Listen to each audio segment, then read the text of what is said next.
They said they were ready to. In fact, I get so tired. I feel like the NBA player. All right, yeah, I don't even put this. Better jack this up for you guys a little bit, huh?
Good afternoon, everyone. Just a few minutes, we're going to have a time of sharing memories. If you'd like to have a seat where you're comfortable, we'll get started here momentarily.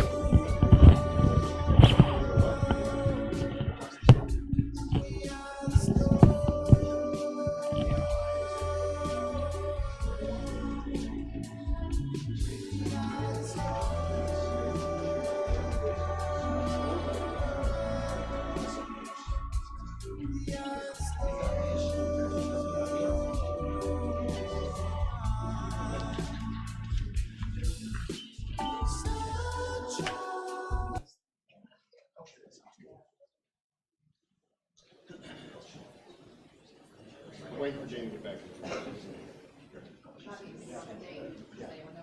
Waiting on Dave.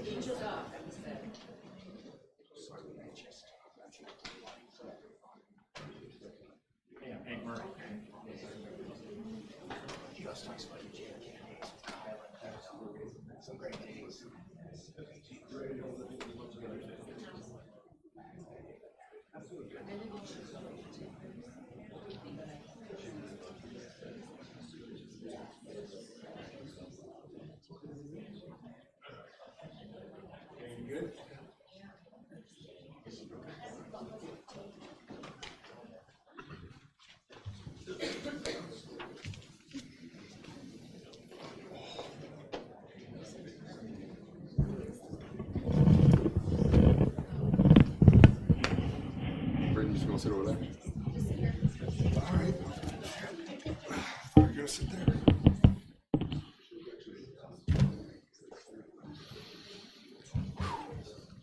All right. Welcome, everybody. Family, friends, teammates, co-workers, coaching staff, fellow basketball fanatics. My name is Nate Swetalla. I am Ray Swettalla's middle child. I'm 6'6", 210. I'm defensively tough, offensively skilled as a shooter and passer. I have high basketball IQ. I struggle to finish around the rim, especially going left. It's funny, my dad probably knows every single scouting report on every basketball player through in the Quad Cities, but never remembered his damn Gmail password. It's absolutely amazing. Before I get into Coach Ray, a few acknowledgments and thank yous to some people that have really been instrumental in putting all this together over the next couple days. Jan Tappa from Our Lady of Victory, thank you so much. Kelly Caney and the Marycrest players, again, thank you. You guys are going to be mentioned here pretty quickly. Brenda Buckles, Christine Ridge, Terry Youngbauer, Maria at Jersey Ridge Grill, where the lunch is tomorrow. Gary Thrapp at Baseline in Marycrest, where the memorial game is on Saturday.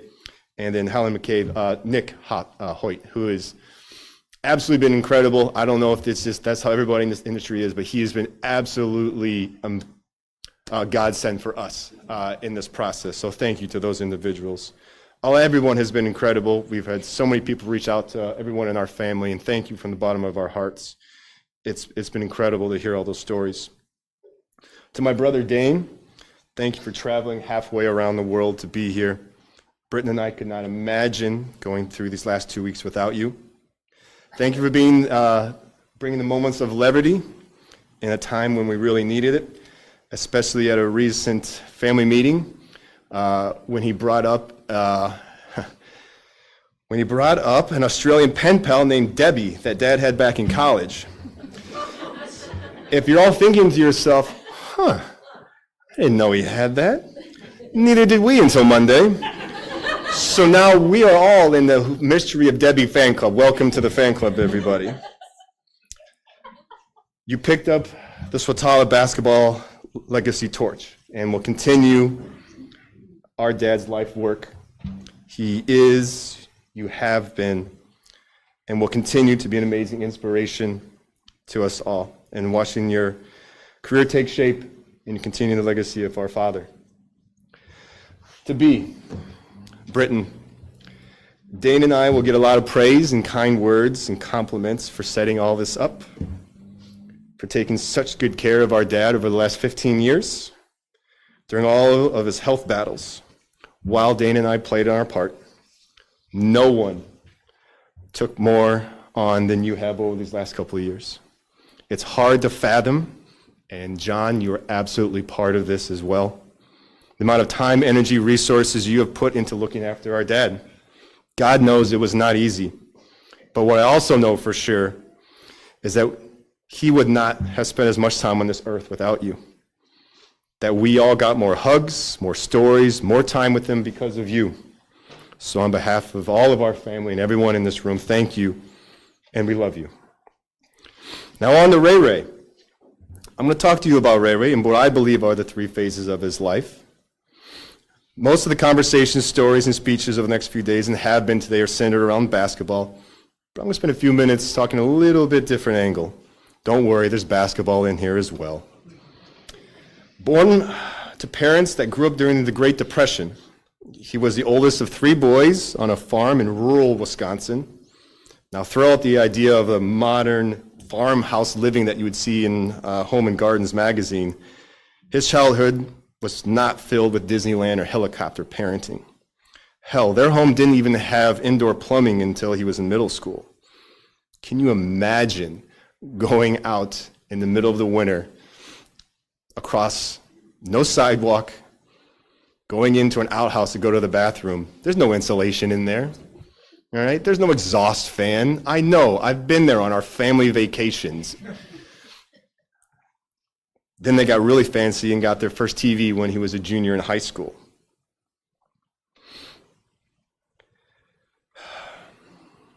If that lifestyle wasn't challenging enough, early in his time after River Falls, he went to work for one of, if not the most demanding, tough, hard-nosed, lunch pail mentality coaches to ever pace the coaching box at Bobby Knight at IU.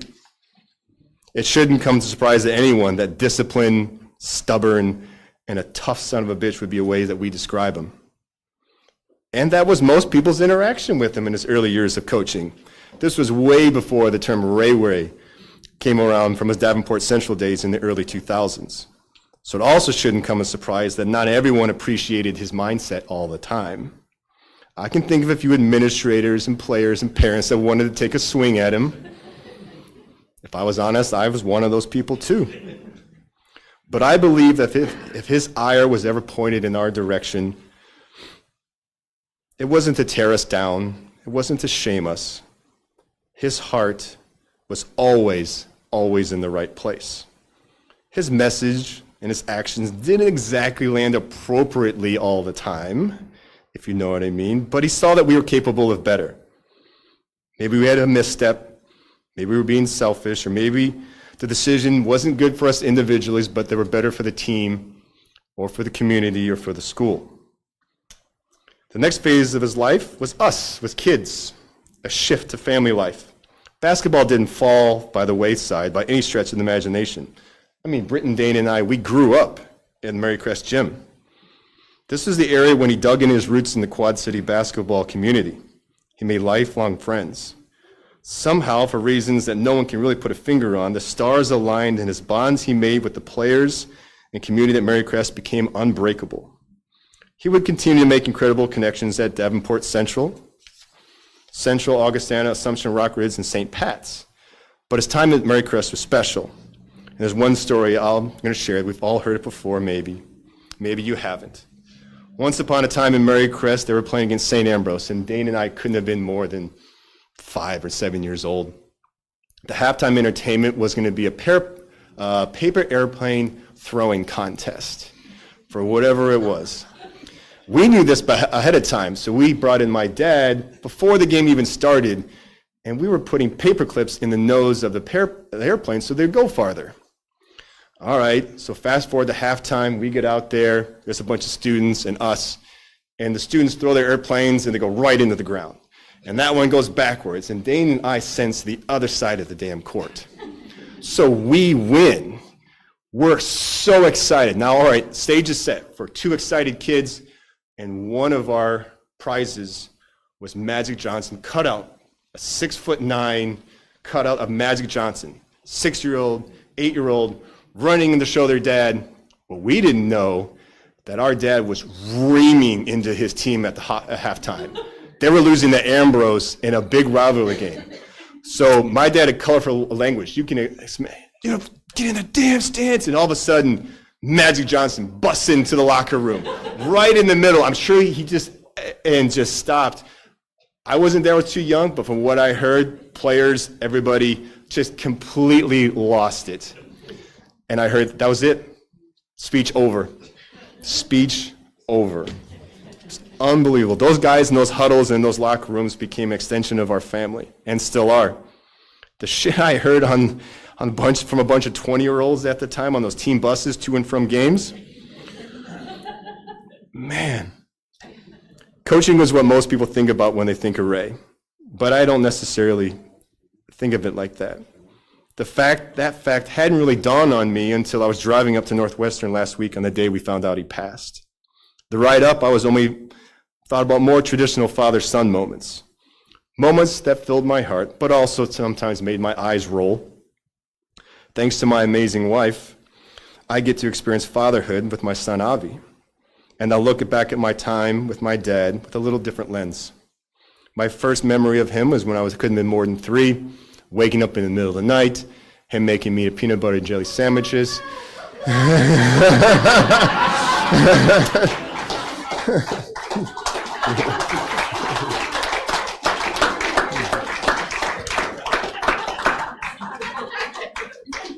No shit.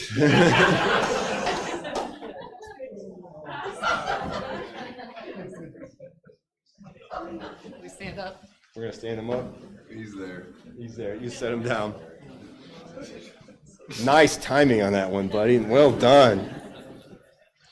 And I remember back to peanut butter and jelly. Not as Bobby Knight making a peanut butter and jelly for me, but a father sitting down, cuddling with me, his arm around me. In our neighborhood growing up, we had a bunch of kids that were in our neighborhood that we would have legendary baseball games in our front yard. A couple of those kids were actually here tonight. And my dad made sure that at every opportunity, whether it was an out or a dead ball, that we played around the horn. That's where every single kid that was playing got a chance to catch the ball and throw it back to him. And that was so important to him, that regardless of how physically gifted that kid was, he got a moment to shine in front of everybody. I remember sitting on our kitchen, watching our dad make bone dry, way overbaked grilled chicken and green beans for the umpteenth time in a row. He would season the chicken with skin, grill it, and then take the skin off and serve us the chicken. We didn't know what paprika was until we were like 30. But he was making, right? He was making dinner. Upon teaching and coaching and dad, he still made us dinner almost every single night. When we would play outside, he was cutting the lawn, or my sister was in her room reading, and my dad would be downstairs riding a bike, which he did a lot. All of a sudden, with no warning, we would hear, "Just get in the damn stance." We would obviously just freeze, like, what's going on? He wasn't yelling at us. He was visualizing future conversations with his players or getting ready for that pep speech for that night in front of his team. We even took in one of our Davenport Central players while his family was going through a very challenging time.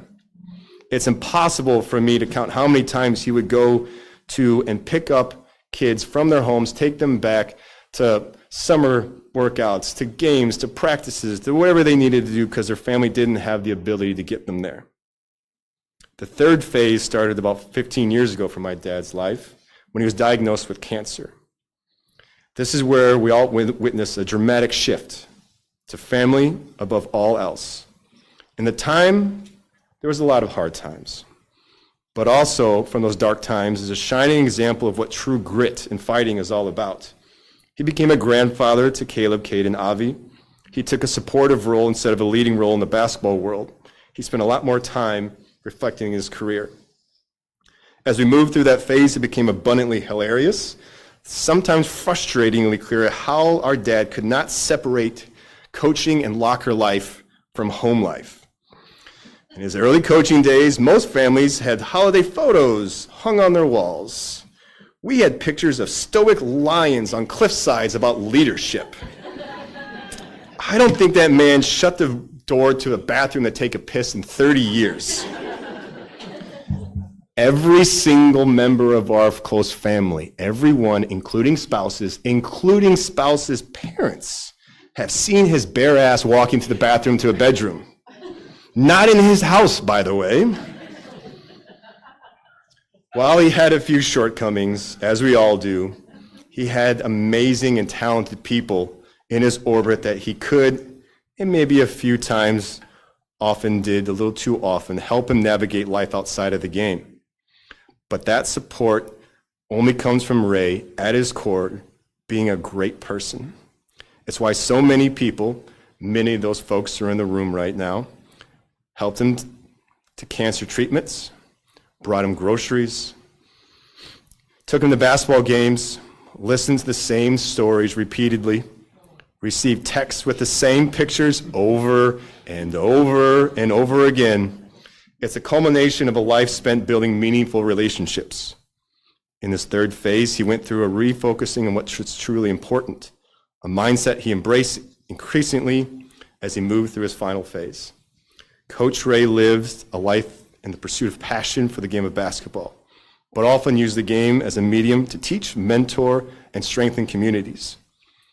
For all who loved and are loved by him, there's no way to express the impact he made on our lives or the legacy of love he left behind. Coach Ray had an amazing life, a life well lived, a life to be celebrated. Thank you for being part of his life, everyone.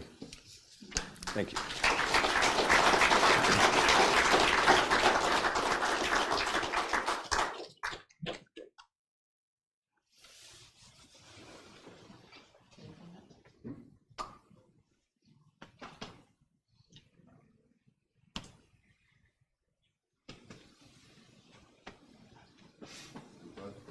Group hug.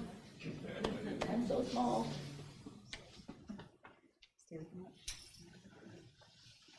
Coach?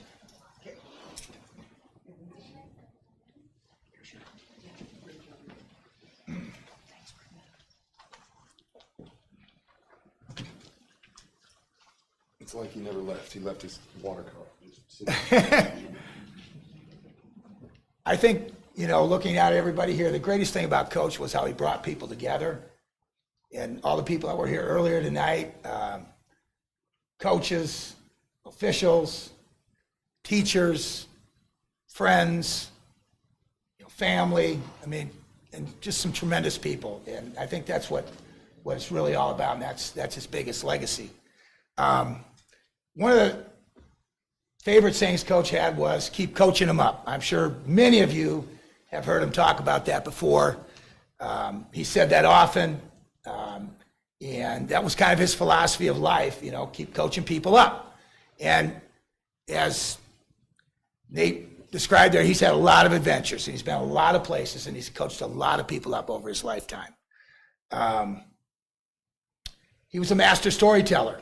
You know, Nate kind of indicated maybe he told the same stories a couple times, but loved listening to him. It was, you know, it was as if he was telling the story for the first time. I don't care if you've heard it 5 times, 10 times. It didn't matter because it was a great story and he could tell it like nobody else.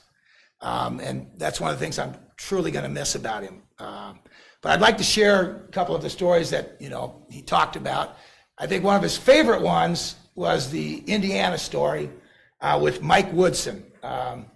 As most of you all know, or you read in the obituary, that Coach was on Coach Bobby Knight's staff, and he was a young guy, so, you know, still very athletic and could still play a little bit. So one of his duties on Coach Knight's staff was when they were short players, he had to suit up and practice.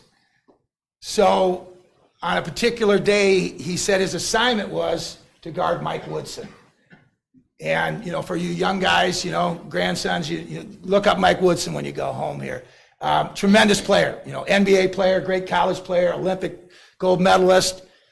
So Coach had his work cut out for him on that particular day. And we all know Coach was a tough guy, prided himself on defense, but, you know, every time he told the story, same thing. God, he was good, he said. I grabbed him, held him, tackled him, just mugged him all day, couldn't stop him.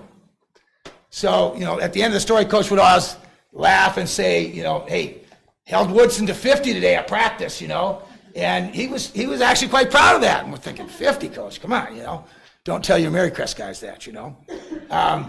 But the best part of the story was after practice, the coaches would go to the locker room and you know, talk about practice, and, you know, the Indiana staff charted every stat in practice. And so they had points, turnovers, rebound, you name it. So they're all sitting around, and Coach Knight's looking at the stat sheet, and he's kind of starts shaking his head, and Coach Ray says his kind of face starts to get a little more stern, you know, this is Coach Knight we're talking about. And all of a sudden he says, who the hell is guarding Woodson today?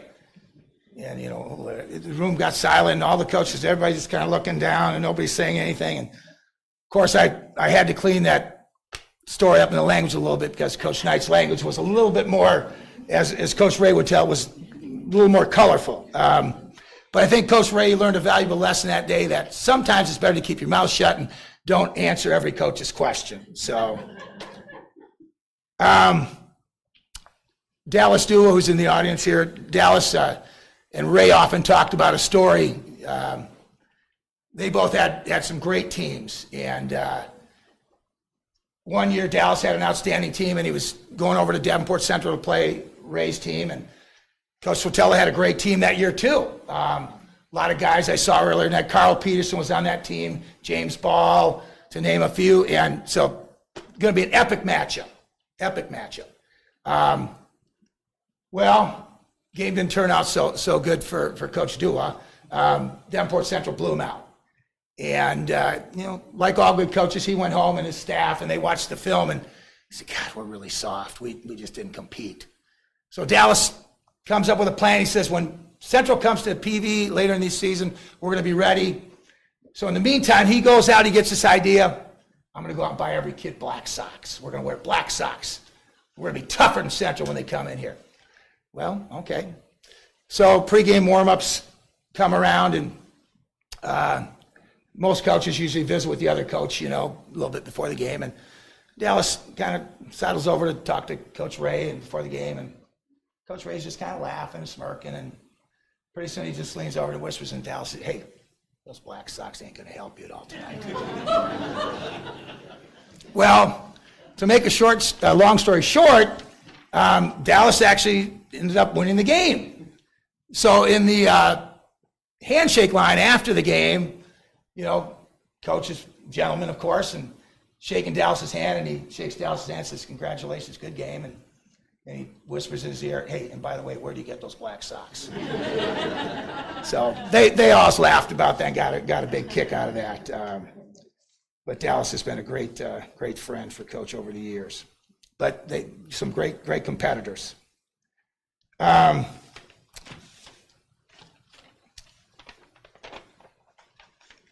Another thing, you know, tons of great officials here tonight, and I see Mr. Cliff Hinton right there.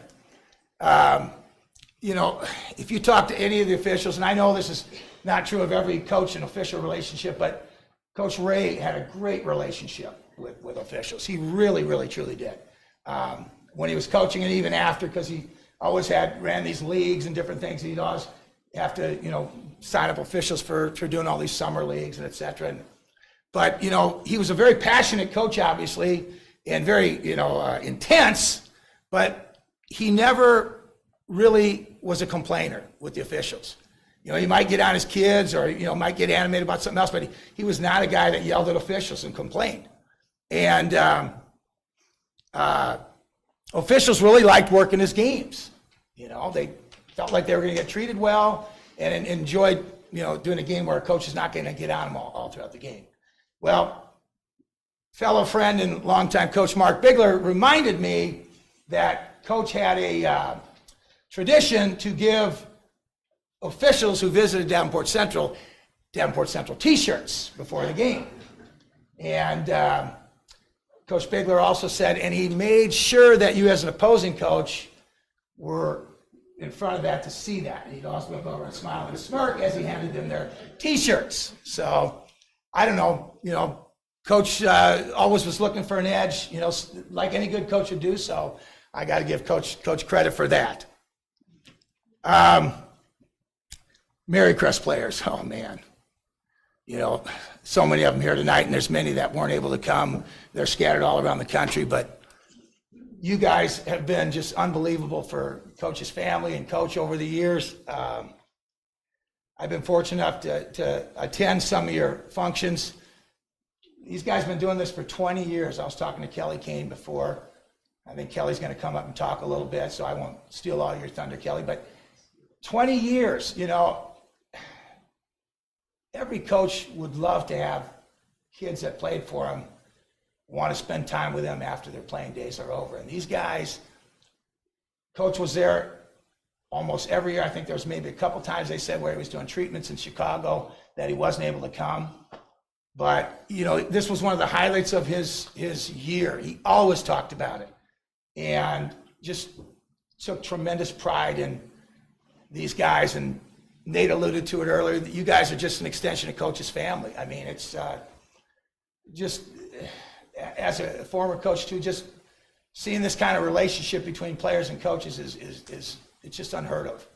I don't know of anywhere else where guys do this. And I have no doubt that you guys are going to continue to get together, you know, in the coming years, and you will honor Coach's memory, and you will tell the same stories, and you will laugh and cry and all those great things. And Coach will be looking down there, and he'll still be with you on those days. And just keep doing it, guys, because it's really a great thing. Really, really, truly is. I think, you know, I think many of you probably read the Quad City Times article recently about Coach, and Coach Gray Giovanni, I thought, said it best in that article. He said, you know, Coach Ray's love of basketball was only eclipsed by his love of family. And there's no question. When I read that, I was like, wow, that just says it all right there. If I had to say one thing, that would be the one thing I would have said. Of course, I like to talk just like Coach, so I'm saying a lot more. You know, that's one thing we had in common. But you know, Coach would often text stories, pictures, as Nate alluded to again, about his family, and just telling stories about what they were doing, and just, you know, always. And so it was just yesterday. So I was going through my phone, you know, and tried to save a lot of texts, and this one popped up. It was probably 3 weeks ago, and his exact text was, and he had a picture with a family picture. I think it might even be one that was on the screen there. He said to me, Coach, have I ever told you how proud I am of my family? And he said, I am so proud of every one of them. And I'm so glad I hung on to that, because like I said, I read that yesterday, and he talked about you guys so much, and he really loved you. And his grandkids, he just loved talking about them, loved going to their games, and I was so glad, you know, moving was really tough for him when he moved to Indiana, but I can tell you he was happy, and he was adjusting incredibly.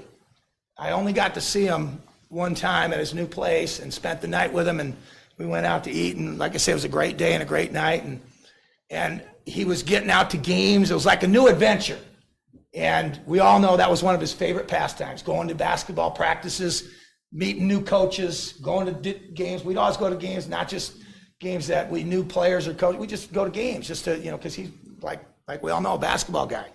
And he was adjusting so well. And like I said, I know he was so happy, and he was closer to you guys, and he got to spend that extra time with you.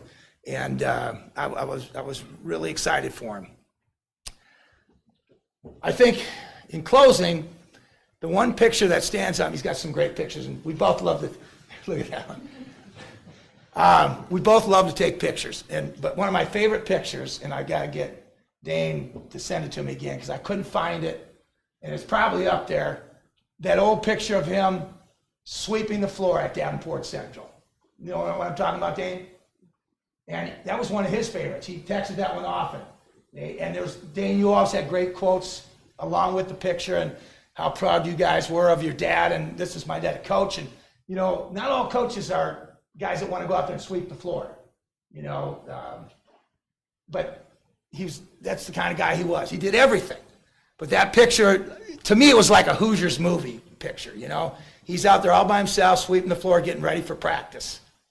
And I got to believe that tonight he's up there sweeping a gym floor in heaven, getting ready for another practice. And we can all bet that he's going to be coaching them up, because that's what he did. That's how he lived his life, and that's who he was. Coach, you keep coaching him up. Love you.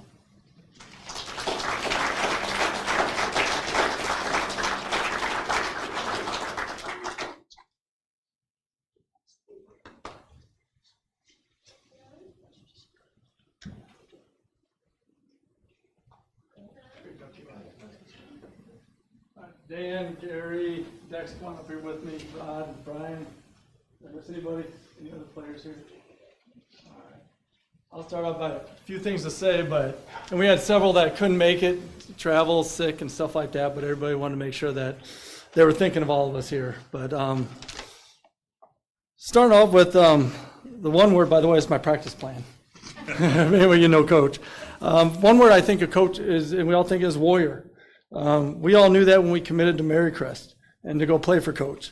Let's face it, we didn't go to Marycrest for the facilities. Not a chance.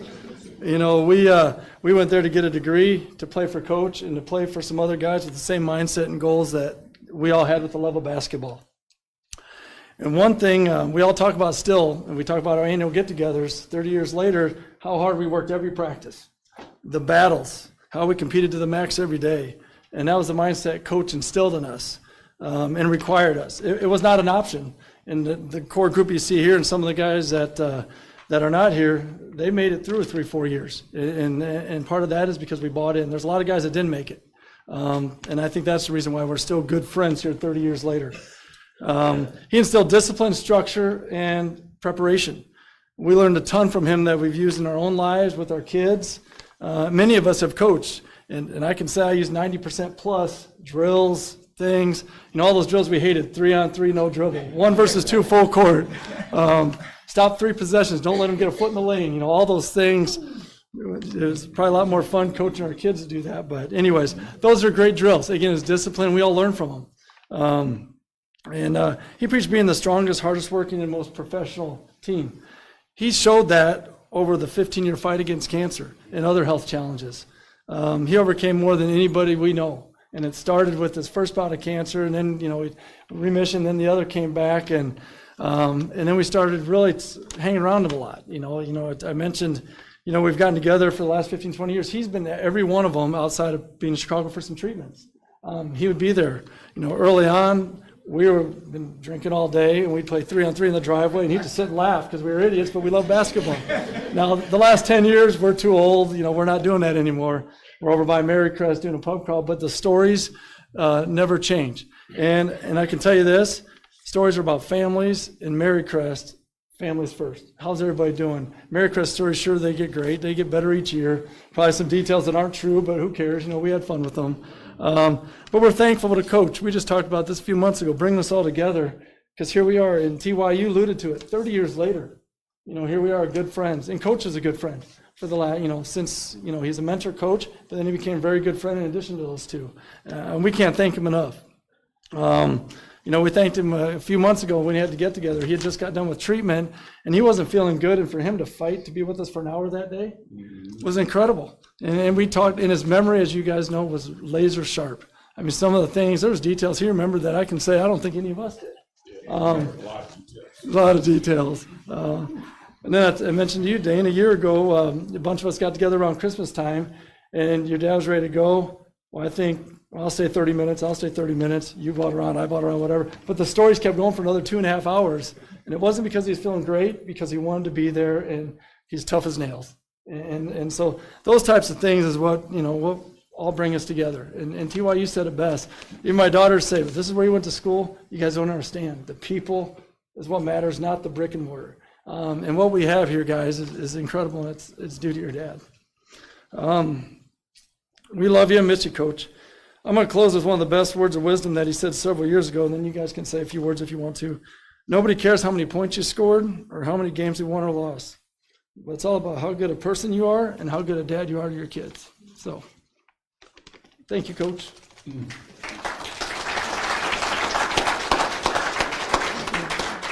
guys want to say any words? Feel free to. Or?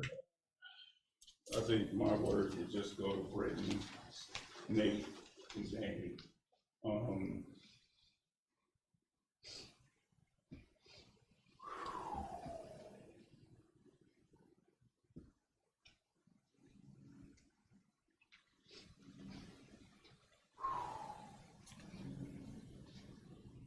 Just like to say thank you for sharing your dad with us, because he was more than just a coach. He was an educator, educating us on not just basketball, but life. And just as much as he wanted us to be good basketball players, I think he wanted us to be better people, more than anything, which allows us to be better sons, dads, brothers, everything. So, thank you to you guys for sharing him with us. And we'll keep coaching them up. Love you guys.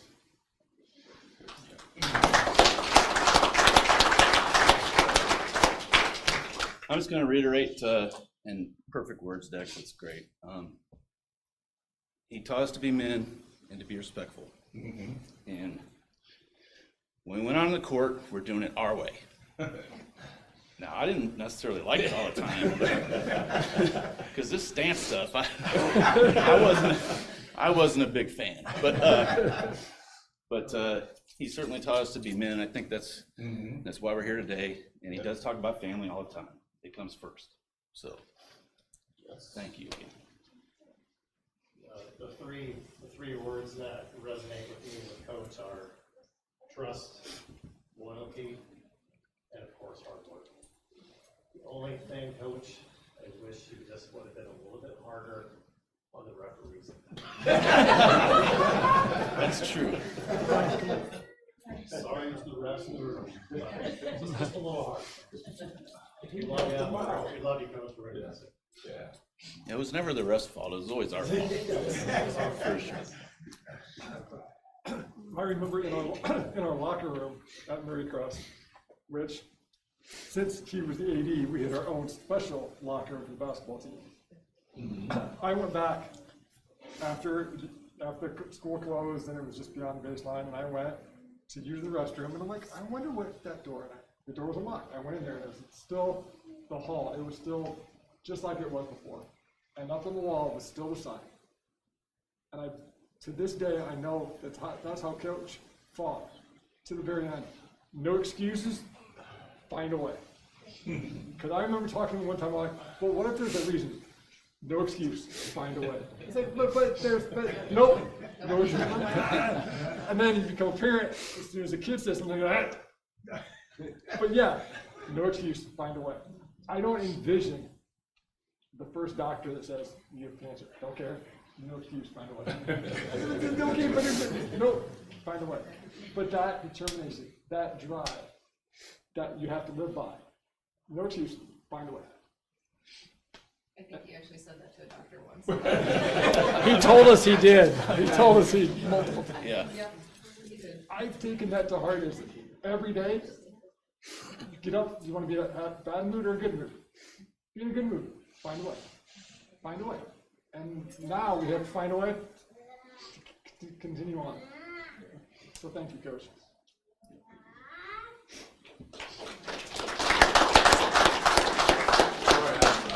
To the thing, I was yelling at kids Much easier that way. I listened to all the stories. I made, actually during film today, I was making a few notes about Coach Ray too, but it's interesting. A lot of the stuff you guys said are dead on. Certain stories we probably can't share today, right, Dan? That's right. But anyway, one of the things I made note of was obviously he was a great coach. It became a very personal friend of mine. It's interesting how our paths tend to be very parallel when it comes to Coach Ray. So I'm at Augustana now, and I'm coaching my kid, and so it's kind of interesting. So the picture that I shared that you all probably saw was in July when I was talking to Ray. I knew things weren't going really well, and that's when he was going to be moving up to Chicago to be closer to family. And I thought how ironic he was working with my son Maddox, and post player, get it in the post, kind of guy. But I thought it was real special that we had the opportunity to take that picture. But he became not only a friend of mine, but he was a father figure for me as well. Because without getting into a lot of detail, I treated him like my father because I needed someone like that. So TY, we would share a lot of basketball stories, of course. But he was a battler, he was a fighter, he was a motivator. And one thing we learned, we had a bad practice today, but life goes on. The sun comes up, next day is Coach Dell says, right? And so this is just a nice, kind reminder for me personally to make sure to enjoy every moment we have. So, but it's going to be nice to see some of the guys here and share some of the kind moments with Coach Ray. So, thank you.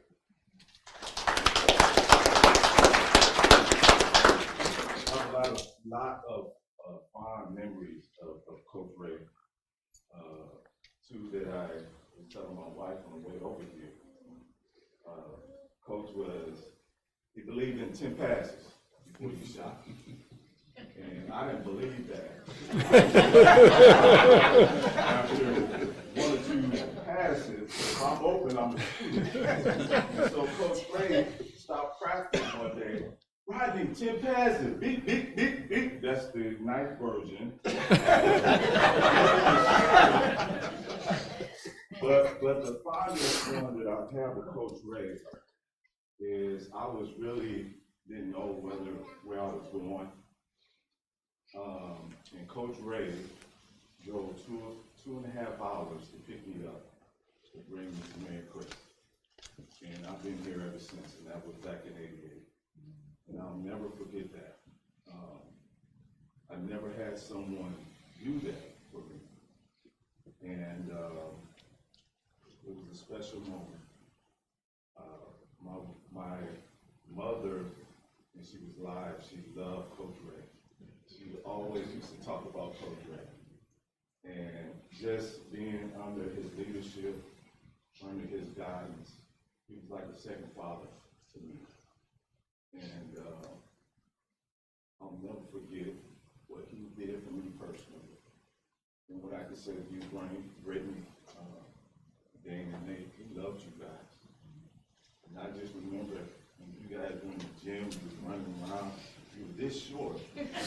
I was soft that you would pass me. But he loved you guys. And I'm going to miss Coach Ray. I love him too. So again, like Beck said, thank you for allowing us to experience a good man.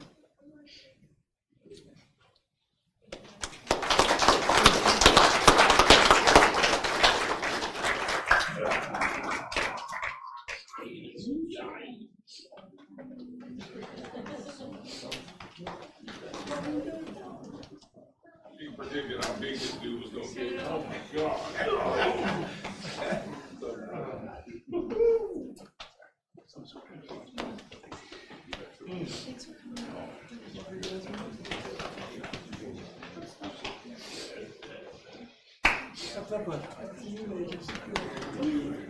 Now I know why you got me. So he likes you.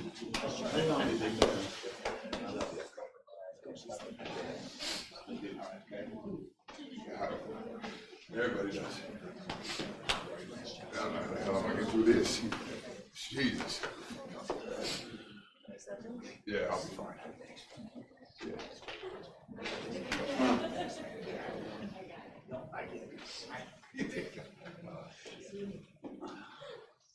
I don't know how I'm gonna do this, but we'll try. I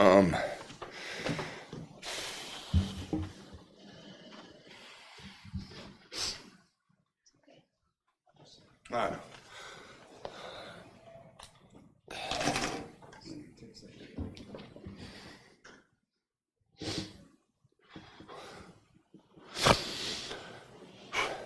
Want to tell a funny cleaning story?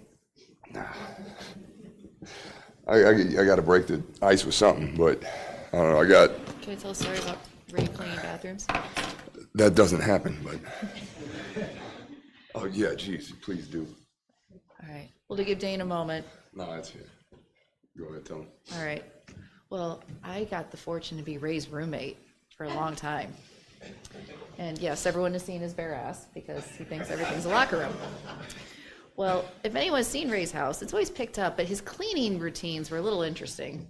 So we were living over in Bettendorf, and we affectionately called this house the frat house because all four of us lived together. I graduated from college, and you can imagine the state of the house that I lived in.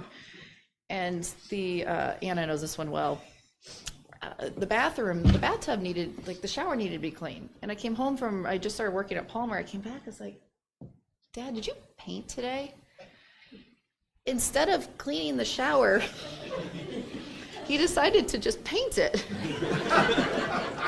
But he didn't use like water resistant paint. So eventually it would peel and come off. And then again, instead of cleaning it, he would just repaint it. So it was always this beautiful white shower. Yeah, it was great. It's great. Yeah. The ultimate life. Do you want another one? No. I got one or two. Okay, all right. No,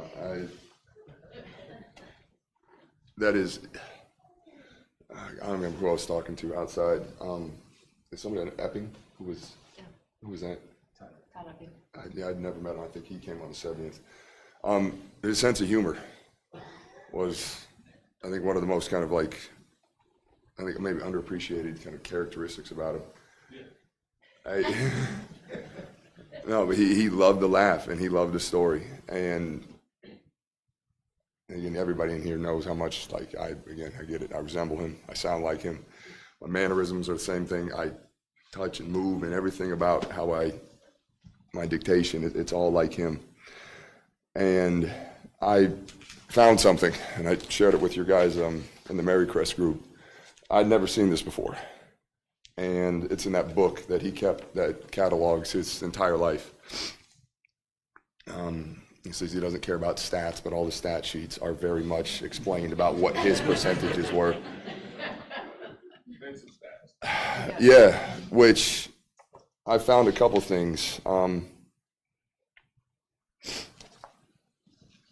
don't know what this is.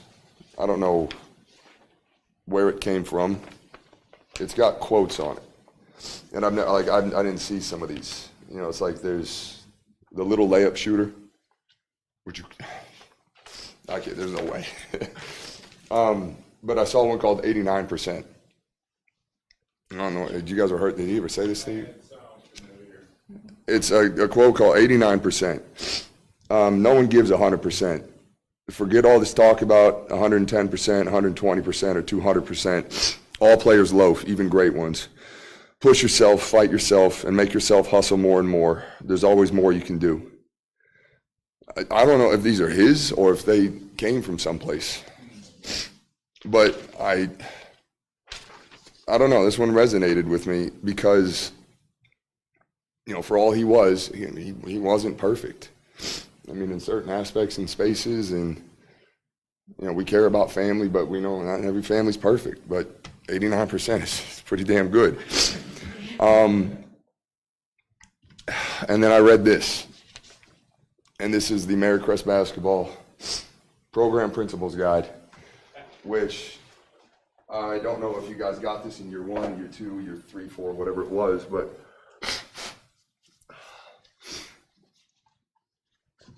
there's, I think, 9 pages of it. I'm not going to go through all of it. I couldn't, but I'll get through the first start, and then he's got 7 habits that he wrote about. And this is pre-chat GTP. This is pre-Google searching everybody. This is just lived experience in life. The whole thing is personality, period. That's the opening sentence. The whole thing is personality. The absolute prerequisite for a kid to play at this level is to have a tough-minded personality. When he has that, combined with skills, he has a chance to be successful. To be mentally tough, you have to take that attitude to practice, every day. It is not something that is just going to show up. Anyone who plays here must play here because he has a burning desire to play in this program, to be educated at this institution, and to give this coach a chance to develop his skills and talents. I've had absolutely no success with players who do not wish to play for me. It takes the right people. There are no substitutes. So often in building a program, there will be more adversity earlier than late. And it is those guys who come back tough and don't yield that will make it. Players who don't say things at the wrong time, who don't give up the ghost, who don't give up the ghost for personal and team goals, are the ones that will last and eventually break through.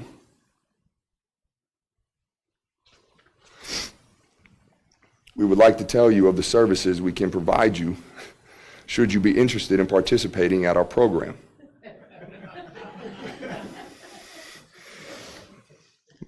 I mean, it's, yeah, you're in or you're out.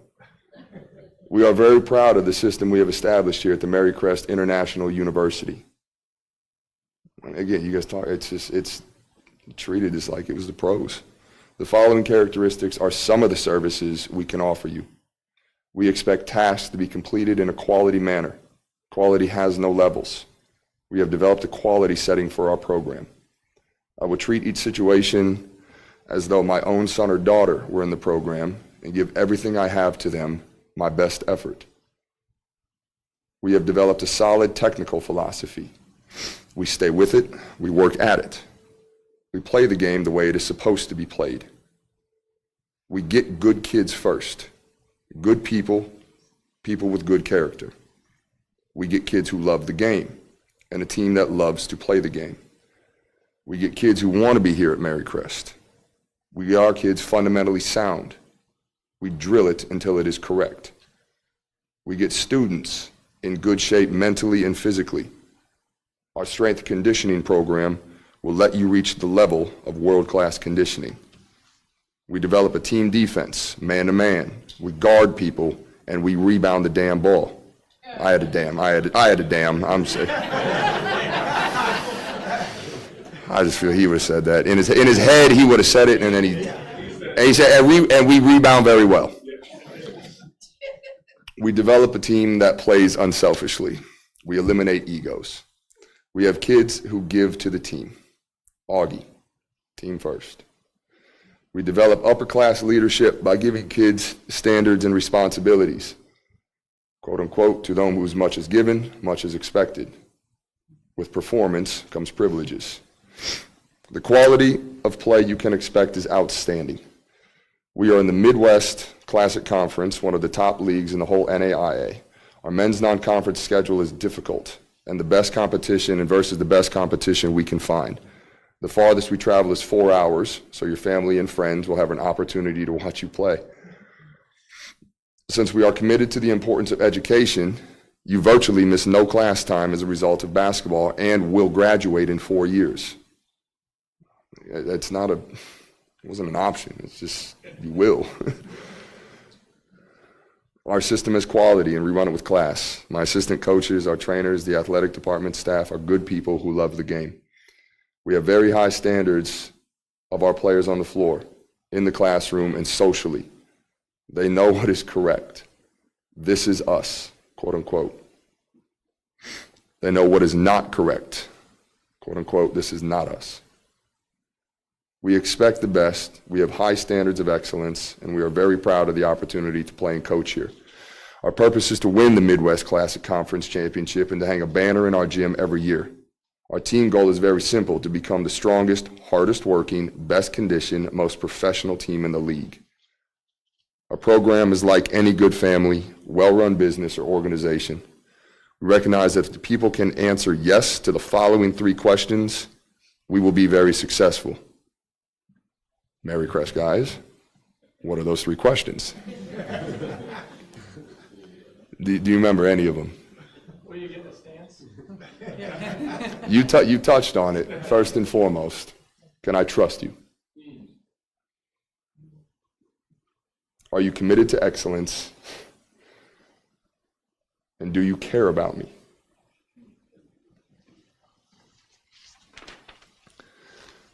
The last page. We here at Marycrest have a great opportunity to offer you the kind of service from our men's basketball program that will allow you to reach your full potential as a college basketball player. Sincerely, Ray Swetalla, Athletic Director and Head Men's Basketball Coach at Marycrest International University. So, everything that you guys and everybody here that you all talk about, like it hasn't changed. And if we, us 3, and everybody who's been in this room and who came by earlier and will continue to, again, carry on his legacy through that, I mean, it's stuck. I mean, and you can tell that it was written from the heart, and that's why he talks and mows the lawn, and I still do the same shit, and I talk to my journal, which, I don't know.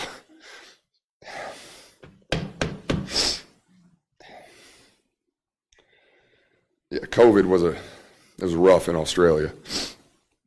But I had a journal that I started writing, but you gave me another one of these, and I'm on journal number 2. Yeah, but I don't know where I'd be without this. But that's his note cards. I'm sure all you guys have seen his little 5x7s, the note cards, the endless stacks of them in his house. It's the practice plans. He lived his life through just the note taking, and he needed to reflect back on it and talk to himself and remind himself of the stories. But when you write this and you say that this is what we are, you better remind yourself to be about it.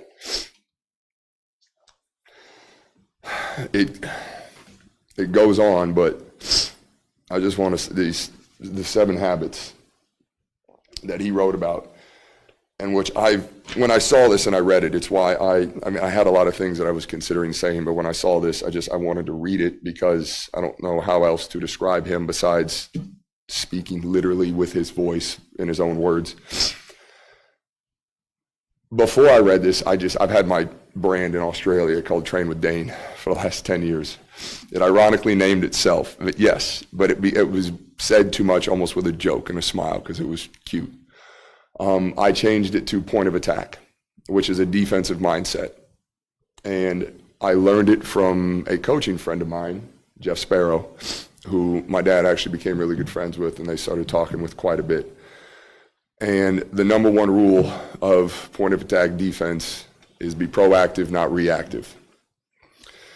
The number one rule of the 7 habits of the Marycrest basketball team, number one, rule 1, is be proactive. I read that, I saw that, and of course it is. The 7 habits of the Marycrest, take your Marycrest basketball team. Be proactive. You are responsible for your life. Decide what you should do and get on with it.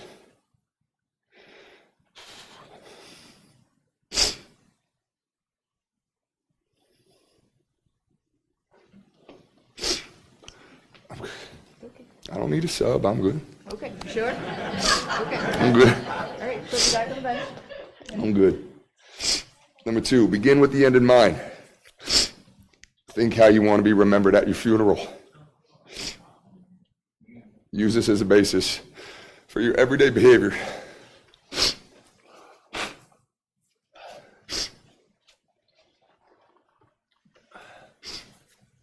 Put first things first.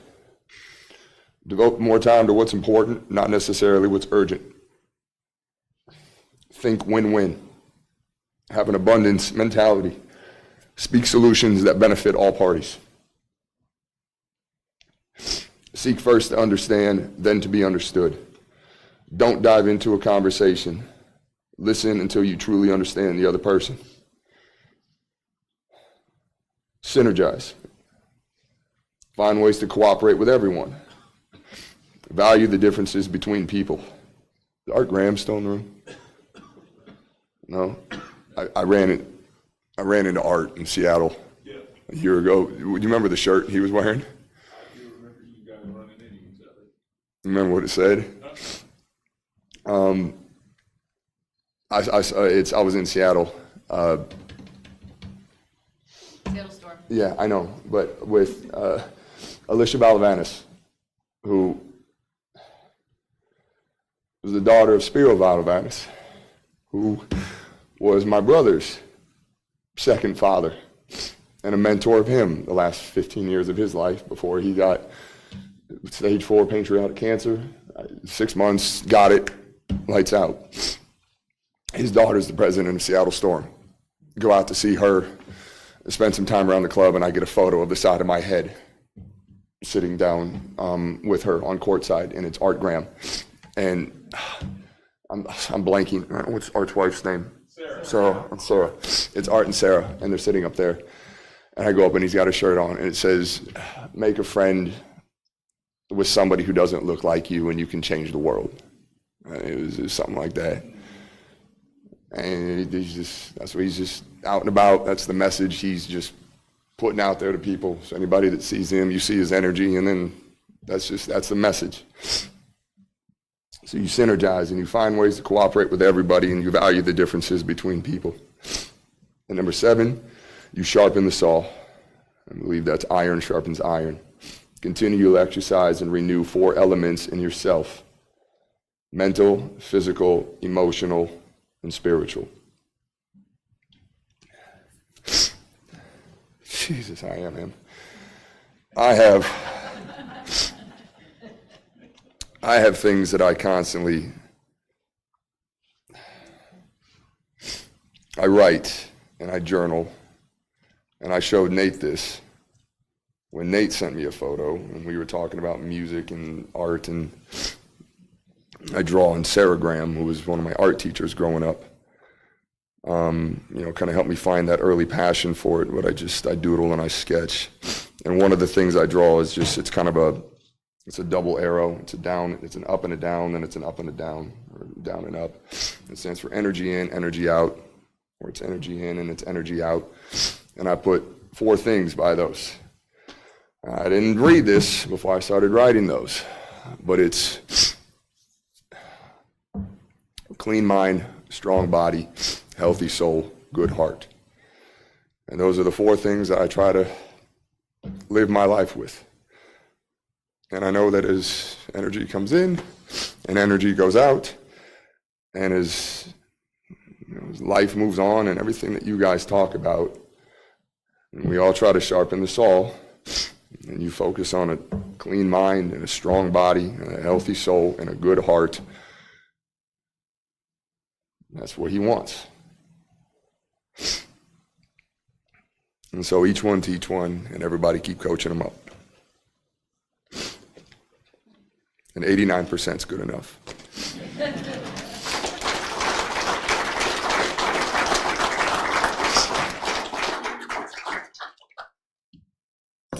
Here's him. Yeah, and you said good job, just like that.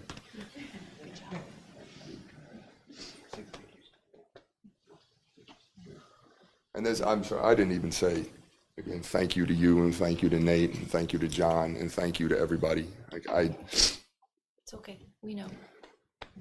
I know, but it's just, it can't be said without saying it. I mean, thank you, Britton. Thank you, Nate. Thank you, John. Thank you, everybody in this room, for being a part of this family and helping mentor us and raise us and be our God, and you're me. No, I'm just, and you're me too. And I'm just up here and you're over there just punching your dad. That's what you would have done. And that's the humbling reminder, again, about the energy in and the energy out. And there will be another version and somebody to carry on your legacy and live vicariously through you. And that's, he's raised, he's going to live on. I got him. So I got my whistle, and it's, if we're not doing these 7 things, I'll be blowing it. So thank you, guys.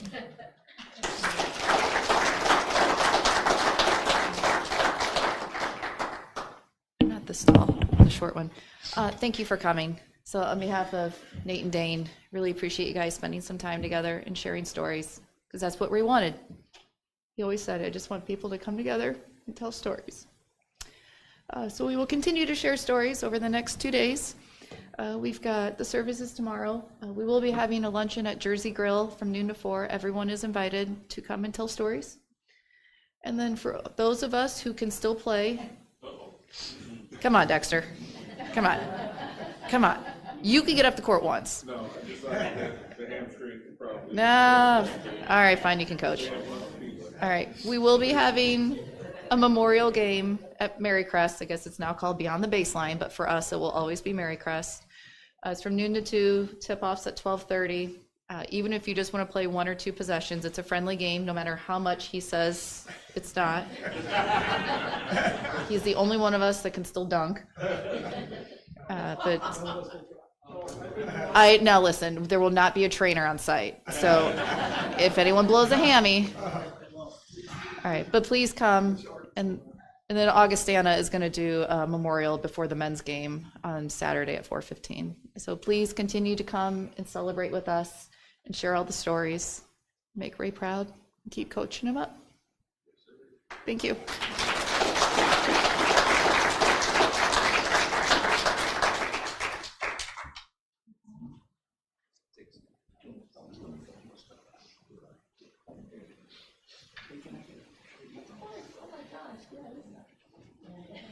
Yeah, we need a photo. We need photos. I know. No,